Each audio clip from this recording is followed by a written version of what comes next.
नहमदुहु व नुसल्ली अला रसूलिहिल करीम अम्मा बाद फ़अऊज़ु बिल्लाहि मिनश्शैतानिर रजीम बिस्मिल्लाहिर रहमानिर रहीम। दोस्तों, एक मुख्तसर सा वजीफ़ा देने लगा हूँ, जिस वजीफ़े के करने से आप हर किस्म के शैतानी विसवसों से बच जाएंगे। जो आपको विसवसे आते हैं, शैतान की तरफ से आते हैं या आपको किसी मर्ज़ की वजह से आते हैं, आप उनसे बच जाएंगे। वो वजीफ़ा जो है हर फ़र्ज़ नमाज के बाद करने का है। अब जब आप कुछ दोस्त अहबाब ऐसे भी सवाल करते हैं कि हमें कैसे पता चले कि हमारी एक नमाज कबूल हुई, तो मैं उनको अक्सर यही कहा करता हूँ, जब आप देखें कि एक नमाज आपने पढ़ी, अगली नमाज की अगर आपको तौफीक मिल गई तो समझ लो आपकी पिछली नमाज कबूल हो गई।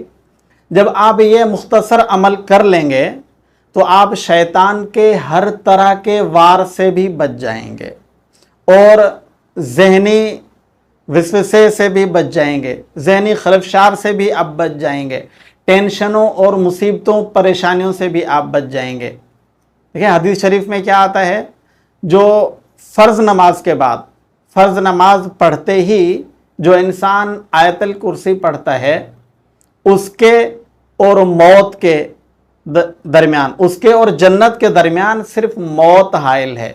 यानी जो इंसान हर फ़र्ज़ नमाज के बाद एक दफ़ा आयतल कुर्सी पढ़ता है, एक तो उसका हाफ़ज़ा भी बहुत कवी होता है, भूलने की बीमारी ख़त्म होती है, उससे शैतान दूर रहता है, वो अल्लाह की हिफाजत में आ जाता है।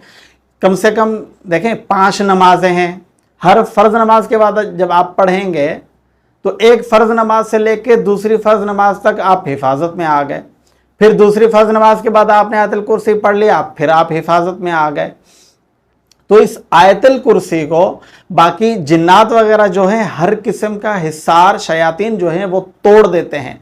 आयतल कुर्सी के हिस्सार को शयातीन नहीं तोड़ते। इसलिए जब आप फ़र्ज़ नमाज के बाद आयतल कुर्सी पढ़ेंगे तो आपका दिमाग हर तरह की मुसीबतों से, परेशानियों से, टेंशनों से निकल आएगा।